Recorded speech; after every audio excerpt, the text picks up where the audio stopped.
Cette quatrième génération de TGV est innovante à bien des égards. Le train, et nous le savons, est un mode de transport par essence beaucoup plus écologique que d'autres modes comme la voiture ou l'avion. Mais il nous appartient à tous, et c'est au cœur de la stratégie d'Alstom, que d'améliorer encore cette performance. Nous poursuivons cette stratégie pour nos produits, mais nous la poursuivons également dans la manière dont nous produisons ces équipements. Nous faisons en sorte que nos sites soient de plus en plus économes en énergie. Là, pour la motrice, ce que nous avons fait, c'est que nous avons rendu nos lignes plus flexibles, plus agiles. Ce faisant, nous pouvons sur la même ligne produire à la fois des motrices TGV, mais également des locomotives. Cela a permis de gagner de la surface, 6000 m², et économiser autant de chauffage et d'électricité. Cette stratégie est poursuivie à Belfort, elle est poursuivie dans l'ensemble de nos sites, et donc à La Rochelle, qui produit les voitures également de manière très flexible. Comme vous le savez, le leitmotiv de ce projet, c'est l'innovation. On la retrouve dans la conception en production, mais aussi dans la manière dont on l'a conçu. Au moment où on a co-spécifié le train, on a tout de suite intégré les ingénieurs dans ce projet. Puis après, lorsqu'on a conçu réellement le train, on a une trentaine d'ingénieurs qui ont participé et ils l'ont fait en co-engineering avec tous les métiers réunis dans un même lieu pour avoir un vrai travail d'équipe. Vous dévoilez aujourd'hui la première motrice du TGV M. C'est une véritable source d'émotion et de fierté pour la SNCF.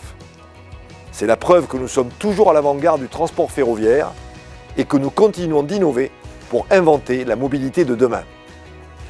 La mobilité de demain, c'est celle qui permettra de contribuer à relever les défis auxquels nous faisons face et que la crise actuelle intensifie.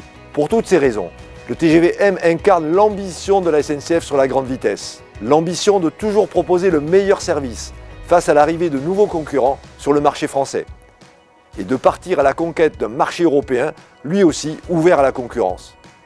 Et surtout, celle de continuer à innover pour renforcer notre utilité et notre performance au service de tous. Nous avons hâte de vous accueillir à bord et de commencer avec vous ce nouveau voyage vers le transport de demain. Avec le TGV M, nous voulons ouvrir une nouvelle page du voyage à grande vitesse.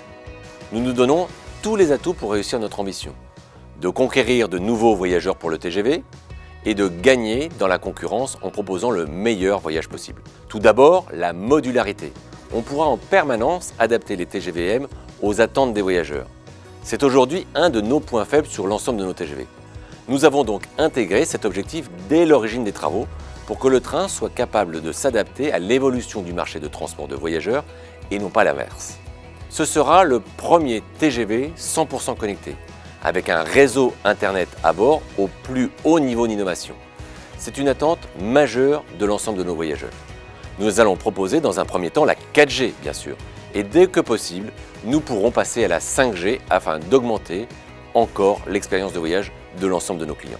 Cette qualité permettra la transmission en temps réel des informations sur la rame. Pour moi, le TGV-M en 3 phrases et en 3 chiffres.